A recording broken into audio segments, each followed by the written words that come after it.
Srinivasa Kalyana on stage. ಓ ಹೌದೇ, ಹಾಗಾದರೆ ಮಹಾವಿಷ್ಣುವಿನ ಅಂದರೆ ಶ್ರೀನಿವಾಸನ ಅವತಾರದ ಹಿಂದಿನ ಕಥೆಯನ್ನು ತಿಳಿಯೋಣ. ಹಾಗೆ ಆಗಲಿ. ಒಮ್ಮೆ ಭೃಗು ಹಾಗೂ ಇತರ ಋಷಿ ಮುನಿಗಳು ಯಾಗ ಮಾಡುತ್ತಿರಬೇಕಾದರೆ ನಾರದರು ಅಲ್ಲಿಗೆ ಬಂದು, ಋಷಿ ಮುನಿಗಳೇ, ಯಾರಿಗಾಗಿ ಈ ಯಾಗ ಮಾಡುತ್ತಿರುವಿರಿ? ಯಾಗದ ಫಲವನ್ನು ಯಾರಿಗೆ ಅರ್ಪಿಸುತ್ತೀರಿ ಎಂದು ಕೇಳುತ್ತಾರೆ. ಆಗ ಋಷಿ ಮುನಿಗಳು ಯೋಚಿಸಿ, ತ್ರಿಮೂರ್ತಿಗಳಲ್ಲಿ ಯಾರು ಸತ್ವಗುಣ ಸಂಪನ್ನರು ಅವರಿಗೆ ಯಾಗದ ಫಲವನ್ನು ಅರ್ಪಿಸೋಣ ಎಂದು ತೀರ್ಮಾನಿಸಿ ಅವರಲ್ಲಿ ಶ್ರೇಷ್ಠರಾದ ಭೃಗು ಮುನಿಗಳನ್ನು ಬ್ರಹ್ಮಲೋಕಕ್ಕೆ ಕಳುಹಿಸುತ್ತಾರೆ. ಬ್ರಹ್ಮಲೋಕದಲ್ಲಿ ಬ್ರಹ್ಮ ಹಾಗೂ ಸರಸ್ವತೀ ದೇವಿಯವರು ಭೃಗು ಮುನಿಗಳ ಆಗಮನವನ್ನು ಗಮನಿಸದೆ ತಮ್ಮದೇ ಆದ ಸಂಗೀತ ಲೋಕದಲ್ಲಿ ಮುಳುಗಿರಳು. ಅಲ್ಲಿಯೂ ಸಹ ಇವರಿಬ್ಬರು ಭೃಗು ಮುನಿಗಳನ್ನು ಗಮನಿಸೋದಿಲ್ಲ. ಇದರಿಂದ ಕೋಪಗೊಂಡ ಭೃಗು ಮುನಿಗಳು ಕೈಲಾಸಕ್ಕೆ ತೆರಳಿದಾಗ ಅಲ್ಲಿಯೂ ಸಹ ಶಿವ ಪಾರ್ವತಿಯರು ಶಿವತಾಂಡವದಲ್ಲಿ ಮುಳುಗಿದ್ದು ಭೃಗು ಮುನಿಗಳು ಸ್ವಾಗತಿಸದ ಕಾರಣ ಭೂಲೋಕದಲ್ಲಿ ನಿನಗೆ ಲಿಂಗ ಪೂಜೆಯಷ್ಟೇ ಸ್ಥಿರವಾಗಲಿ ಎಂದು ಶಾಪ ಕೊಡುತ್ತಾರೆ. ತದನಂತರ ಭೃಗು ಮುನಿಗಳು ವೈಕುಂಠಕ್ಕೆ ತೆರಳುತ್ತಾರೆ. ಅಲ್ಲಿ ಮಹಾವಿಷ್ಣುವಿನ ಸೇವೆಯಲ್ಲಿ ಲಕ್ಷ್ಮೀದೇವಿಯವರು ಮುಳುಗಿರಳು. ಅಲ್ಲಿಯೂ ಸಹ ಇವರಿಬ್ಬರು ಭೃಗು ಮುನಿಗಳನ್ನು ಗಮನಿಸೋದಿಲ್ಲ. ಹಾಗಾಗಿ ಕೋಪಗೊಂಡ ಭೃಗು ಮುನಿಗಳು ಮಹಾವಿಷ್ಣುವಿನ ಎದೆಗೆ ತನ್ನ ಕಾಲನ್ನು ಸ್ಪರ್ಶಿಸುತ್ತಾರೆ. ಹಾಗೆಯೇ ಎಚ್ಚೆತ್ತುಕೊಂಡ ಮಹಾವಿಷ್ಣು ಭೃಗು ಮುನಿಗಳು ಸ್ವಾಗತಿಸಿ ಪಾದ ಸೇವೆಯನ್ನು ಮಾಡುತ್ತಾರೆ. ಇದರಿಂದ ಕೋಪಗೊಂಡ ಲಕ್ಷ್ಮೀ ಹಾಗೂ ಶ್ರೀ ಮಹಾವಿಷ್ಣುವಿನ ಮುಂದಿನ ಕಥೆಯನ್ನು ನೃತ್ಯ ರೂಪಕದಲ್ಲಿ ನೋಡಿ ಸಂಭ್ರಮಿಸೋಣ.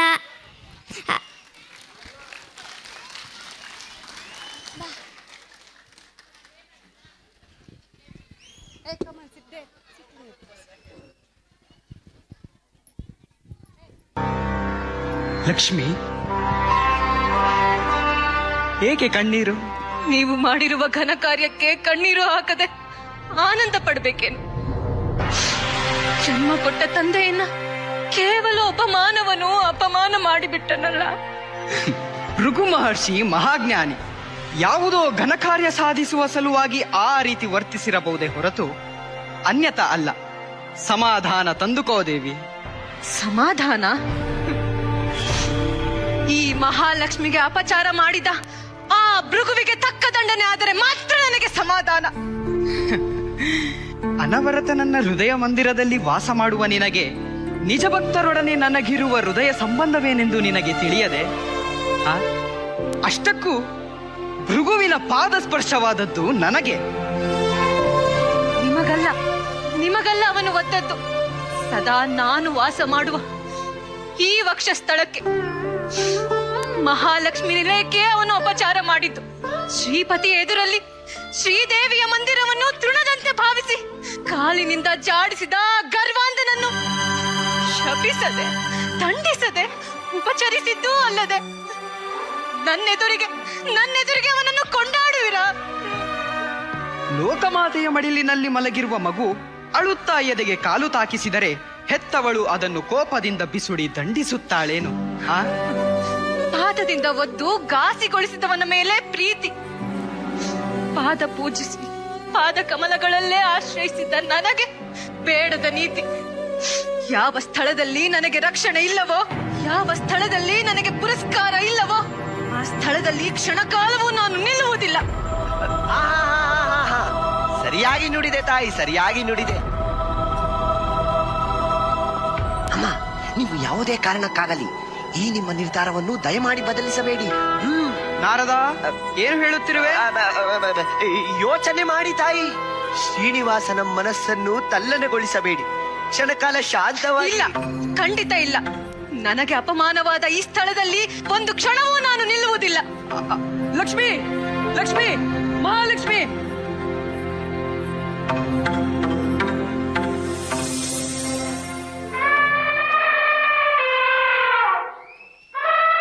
ಅಯ್ಯೋ, ಕಾಪಾಡಿ! ಯಾರಾದರೂ ಯಾನೆಯಿಂದ ನನ್ನನ್ನು ಕಾಪಾಡಿ! ಕಾಪಾಡಿ! ಈ ದುಷ್ಟ ಆನೆಯಿಂದ ಕಾಪಾಡಲು ಯಾರೂ ಇಲ್ಲವೇ? ಅಯ್ಯೋ!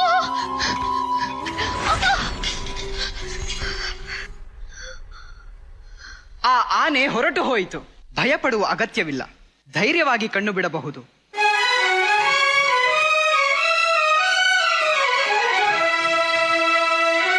ನಿಮ್ಮಿಂದ ಬಹಳ ಉಪಕಾರವಾಯಿತು. ನಿಮ್ಮ ಹೆಸರು? ನನ್ನ ಹೆಸರು ಶ್ರೀನಿವಾಸನೆಂದು. ನೀವಿರುವ ಸ್ಥಳ? ಇಲ್ಲೇ ಶೇಷಾಚಲದಲ್ಲಿ ಗೋಕುಲ ದೇವಿಯ ಆಶ್ರಮವಿದೆ. ಅಲ್ಲೇ ನನ್ನ ವಾಸ. ನಿಮ್ಮ ಹೆಸರು?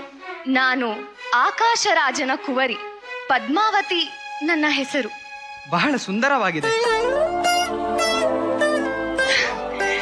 ಏಕೆ ಹೀಗೆ ನೋಡುತ್ತಿರುವಿರಿ? ನೀವು ನನ್ನನ್ನು ನೋಡುತ್ತಿರುವಿರಲ್ಲ, ನಾನು ನಿಮ್ಮನ್ನು ನೋಡಿದರೆ ತಪ್ಪೇ? ತಪ್ಪೇನೂ ಇಲ್ಲ, ನೋಡಬಹುದು. ರಸಿಕರು ಪ್ರಕೃತಿಯ ಸೌಂದರ್ಯವನ್ನು ನೋಡಿ ಆನಂದಿಸದಿದ್ದರೆ ಆ ಸೌಂದರ್ಯ ವ್ಯರ್ಥವಾಗಿ ಹೋಗುವುದು. ಹಾಗೆಂದಿಗೂ ಆಗದು. ಪೂಜೆಗೆ ಸಲ್ಲಬೇಕಾದ ನಿನ್ನಂತಹ ಸುಂದರವಾದ ಪುಷ್ಪವನ್ನು ಇನ್ನು ಹೆಚ್ಚು ಕಾಲ ಗಿಡದಲ್ಲಿ ಬಿಟ್ಟಿರಲಾರೆ. ಹಾಗಾದರೆ ನೀವು ನನ್ನನ್ನು ಸ್ವೀಕರಿಸುತ್ತೀರಾ? ಅನುಮಾನವೇಕೆ? ಈ ಶ್ರೀನಿವಾಸನಿರುವುದೇ ಪದ್ಮಾವತಿಗಾಗಿ.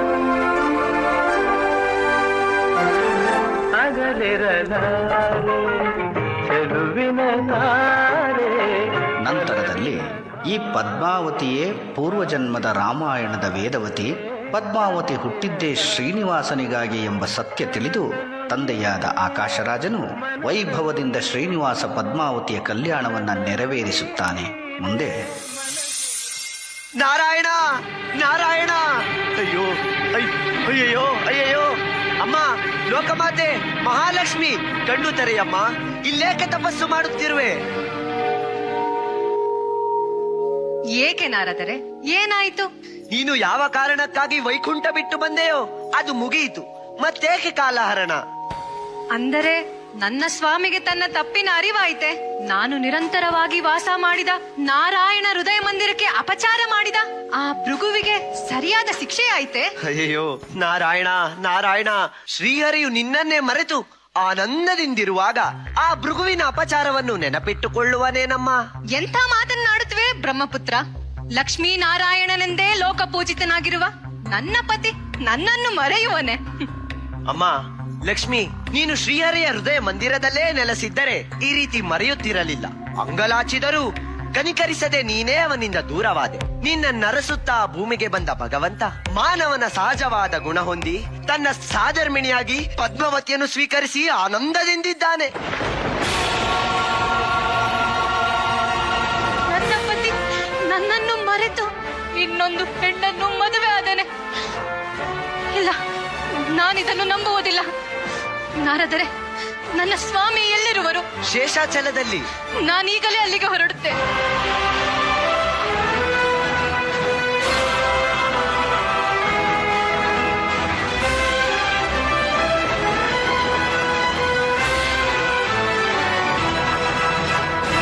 ಸ್ವಾಮಿ, ಏಕೆ ಏಕೆ ಹೀಗೆ ನೋಡುತ್ತಿರುವಿರಿ? ನನ್ನ ನೆನಪು ಮರೆತು ಹೋಯಿತೆ.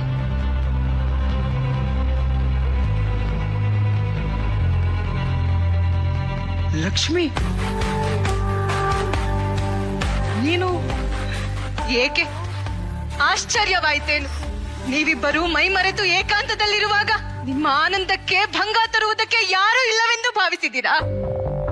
ಹಾಗಲ್ಲ ಲಕ್ಷ್ಮಿ.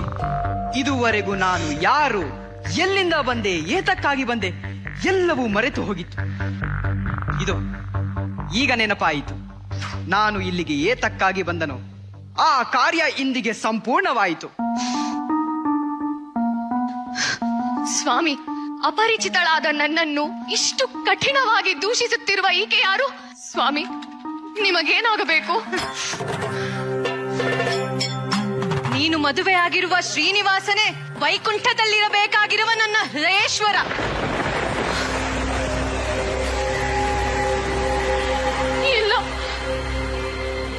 ನಾನಿದನ್ನು ನಂಬುವುದಿಲ್ಲ. ನನ್ನ ಪತಿ ಶ್ರೀನಿವಾಸ ಶೇಷಾಚಲವಾಸಿ. ನಿನ್ನ ಮಾತು ನಿಜವಾದರೆ ನಿಮ್ಮವರನ್ನು ನೀನು ಉಳಿಸಿಕೊ. ನನ್ನ ಮಾತು ಸತ್ಯವಾದರೆ ನಮ್ಮವರೊಂದಿಗೆ ನಾನು ನಮ್ಮ ಲೋಕಕ್ಕೆ ತೆರಳುತ್ತೇನೆ. ಬನ್ನಿ. ಇಲ್ಲ ಇಲ್ಲ ಸ್ವಾಮಿ, ಏನಾಗಿದೆ ನಿಮಗೆ? ಈ ಲಕ್ಷ್ಮಿ ನಿಮ್ಮ ಕೈ ಹಿಡಿದು ಎಳೆಯುತ್ತಿದ್ದರೂ ಸುಮ್ಮನಿರುವಿರಲ್ಲ. ನನಗೂ ನಿನಗೂ ಸಂಬಂಧವಿಲ್ಲ. ನನ್ನ ಪದ್ಮಾವತಿಯನ್ನು ಬಿಟ್ಟು ನಾನು ಬರುವುದಿಲ್ಲ ಎಂದು ಸ್ಪಷ್ಟವಾಗಿ ಹೇಳಿ.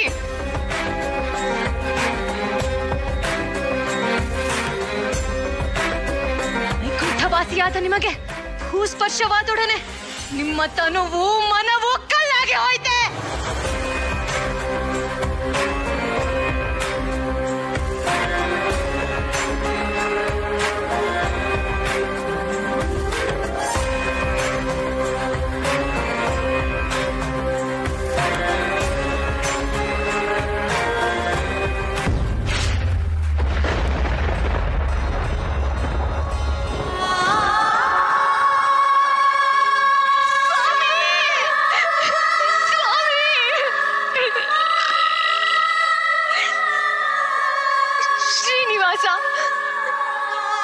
ಏಕೆ ಹೀಗೆ ಕಲ್ಲಾಗಿ ಹೋದಿರಿ?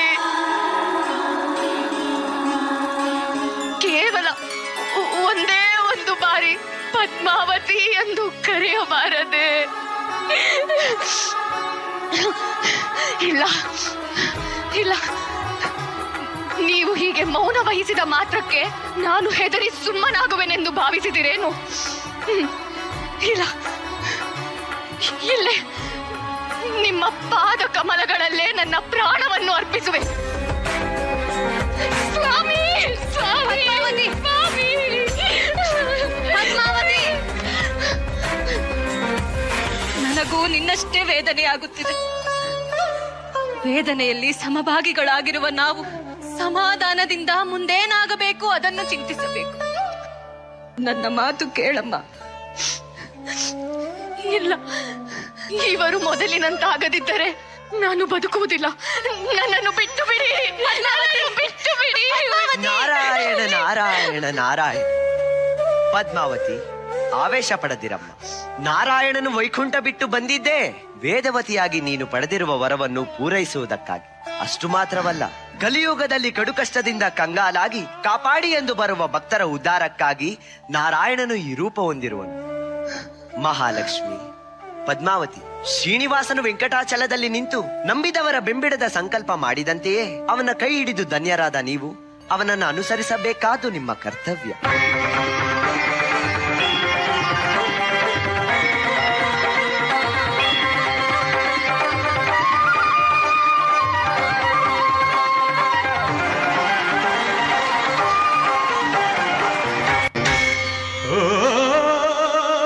ಶೇಷಾದ್ರಿವಾಸ ಶ್ರೀ ತಿರುಮಲೇಶ ಶ್ರೀ ಶ್ರೀನಿವಾಸ ಶ್ರೀ ವೆಂಕಟೇಶ ನಮೋ ನಮೋ.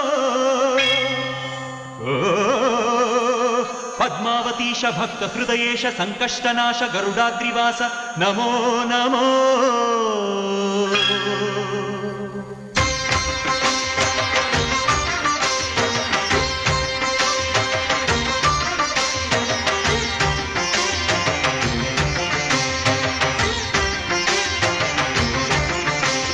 ಶೇಷಾದ್ರಿವಾಸ ಶ್ರೀ ತಿರುಮಲೇಶ, ಶೇಷಾದ್ರಿವಾಸ ಶ್ರೀ ತಿರುಮಲೇಶ, ಭಕ್ತ ಜನ ಮಂದಾರ ಹೇ ಶ್ರೀನಿವಾಸ. ನೀವೊಲಿದರೆ ಮನೆಯು ಲಕ್ಷ್ಮೀ ನಿವಾಸ, ನೀಗುವೆ ಜನರ ಸಂಕಷ್ಟವಾ, ನೀ ತರುವೆ ಮನಕ್ಕೆ ಸಂತೋಷವಾ. ಕಾರುಣ್ಯ ನಿಧಿ ಶ್ರೀ ವೆಂಕಟೇಶ.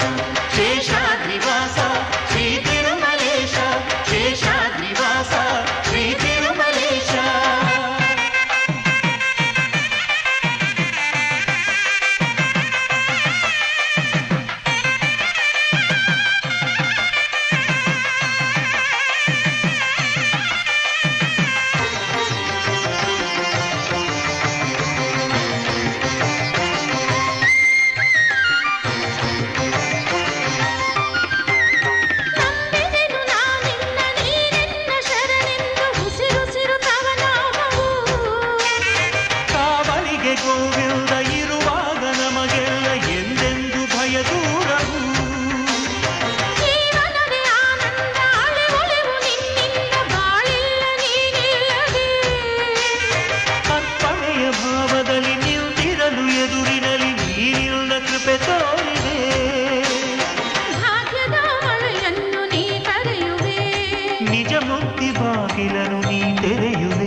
ಕವಿದಿದ್ದ ಇರುಳನ್ನು ನೀಡಿದೆ, ಹೊಸದೊಂದು ನಂಬಿಕೆಯ ನೀ ನೀಡಿದೆ.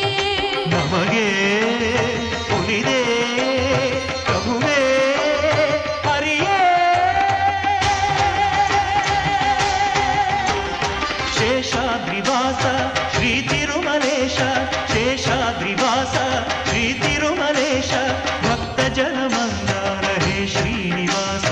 ನೀ ಒಲಿದರೆ ಮನೆಯು ಲಕ್ಷ್ಮೀ ನಿವಾಸ, ನೀ ನೀಗುವೆ ಜನರ ಸಂಕಷ್ಟವಾ. ನೀ ತರುವೆ ಮನಕ್ಕೆ ಸಂತೋಷವ, ಕಾರುಣ್ಯ ನಿಧಿಯೇ ಶ್ರೀ ವೆಂಕಟೇಶ. ಶೇಷಾದ್ರಿವಾಸ